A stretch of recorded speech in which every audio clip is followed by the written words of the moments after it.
యువతకు ఉపాధి అవకాశాల కల్పన, స్కిల్ డెవలప్మెంట్కు కూటమి ప్రభుత్వం ప్రాధాన్యతనిస్తోందన్న మంత్రి కొలుసు పార్థసారథి. జరుగుతున్న అభివృద్ధిని చూసి ఓర్వలేకే జగన్ దిగజారుడు రాజకీయాలు చేస్తున్నారంటూ ఆగ్రహం.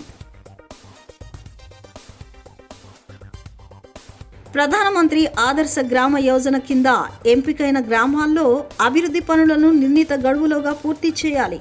సమీక్షా సమావేశంలో అధికారులను ఆదేశించిన జిల్లా కలెక్టర్ లక్ష్మీష.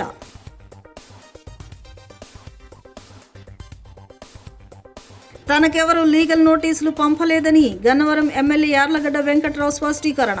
గన్నవరాన్ని దోచుకుని అభివృద్ధిని అడ్డుకునేవారే ప్రజలకు బహిరంగ క్షమాపణలు చెప్పాలని డిమాండ్.